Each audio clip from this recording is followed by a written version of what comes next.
iznad grada nadvio se mrak. I mjesec i zvijezde su tu da obasjaju nebo. A sova sosi vam priča priče za laku noć.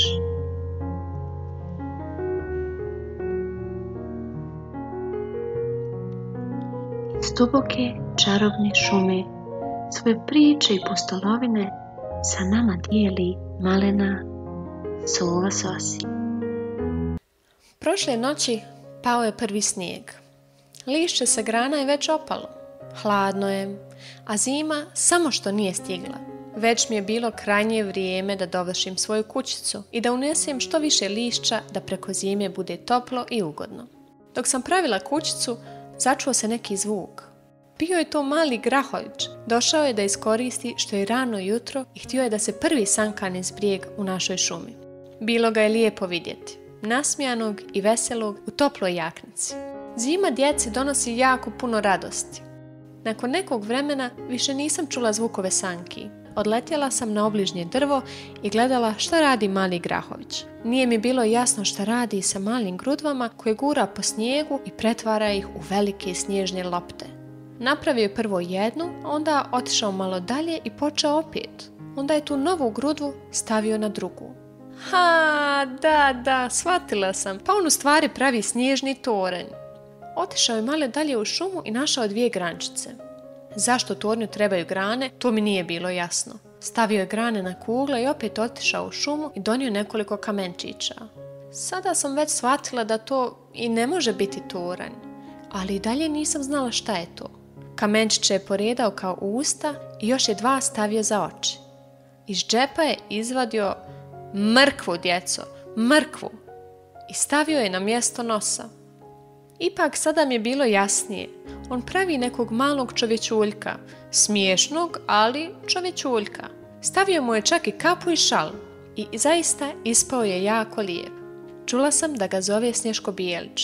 Igrao se oko njega i puno zabavljao, ali došlo je vrijeme da mali Grahović krene kući i Snješko je ostao sam. Više se nije činio sretnim. Čak je izgledao i tužno. Otišla sam do njega i pitala ga: Snješko, zašto si tužan? Tužan sam zato što je dječak otišao i sa njim je otišla i zabava, a vidim i da puše topli vjetar. Ovo je bio tek prvi snijeg. Znam da ću se do sutra otopiti i zbog toga sam jako tužan.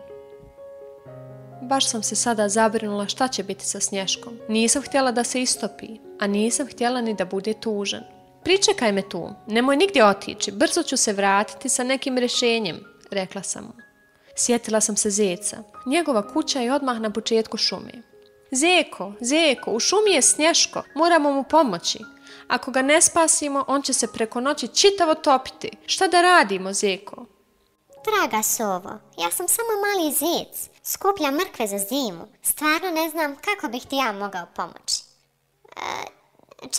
Čekaj. Znam ko nam sigurno može pomoći. Idemo skupa do mudre lisice. Ona živi malo dublje u šumi, ali ona je mudra i uvijek nađe rješenje za svaki problem. I tako smo se mi uputili dublje u šumu. Do lisice ne bi li nam ona našla neko rješenje za Snješka. Kucali smo i kucali i evo ga, napokon je izašla lisica iz svoje kuće. Lijo, draga, molimo te da nam pomogneš. U šumi kod brijega ima jedan Snješko Bijelić. Ako ga ne spasimo, preko noći će se sav otopiti. Šta da radimo? Lija je stala i razmišljala. Razmišljala. Sjetila sam se. Znam šta ćemo uraditi i kako da spasimo Snješka Bijelića. Krenite za mnom. Idemo do Mede. On ima frižider. Tek mi sad ništa više nije bilo jasno. Medo je već započeo svoj zimski san. Neće se buditi sve do proljeća. Ja ne znam šta će nam ni njegov prazni frižider pomoći. Pa Snješko Bijelić nije gladan, nego će se otopiti. On treba hladno i sigurno mjesto gdje će biti dok ne napada prvi snijeg. Vidjela je lisica da meni i zecu ništa nije jasno, pa je stala da nam objasni. Dragi moji, Medo mi je ostavio ključ od svoje kuće. Onako, za svaki slučaj. Pa sada je taj slučaj. Ući ćemo, tiho na vrhovima prstiju da ne bi probudili Medu. Uzet ćemo njegov frižider i odnijeti pored brijega u šumi. Stavit ćemo Snješka Bijelića unut i vratiti ga u Medinu pećinu. Tako će Snješko biti na sigurnom i hladnom mjestu sve dok ne počne prava zima. Sada nam je napokon sve bilo jasno. Jako sam se obradovala i svo troje smo požurili do Medine kuće. Ušli smo i tiho na vrhovima prstiju uzeli njegov frižider. Snješko se vrlo obradovao kada nas je vidio da stižemo i taman je stao u frižider. Hvala vam, dragi prijatelji. Uz vas se ne osjećam ni tužno ni osamljeno. Jako sam sretan što ste mi pomogli.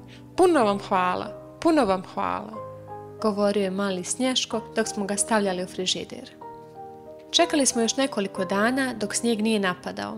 Sada je već bilo i dosta hladnije i zima je zaista stigla. Htjeli smo iznenaditi Snješka i u šumi smo napravili divan doček za njega, sa balonima i svim životinjama iz šumi. Snješko se jako iznenadio. Bio je sretan i veseo što je čitav, hladan i što ima mnogo prijatelja. Ostao je sa nama preko čitave zime. Uživao je zimskim čarolijama u našoj šumi. Često su i djeca dolazila da se igraju, tako da nam je šuma bila još veselija. Sretna sam i ponosna da smo uspjeli spasti Snješka Bijelića. Postao nam je jako dobar prijatelj. Misija uspješna. Snješko Bijelić spašen. Laku noć.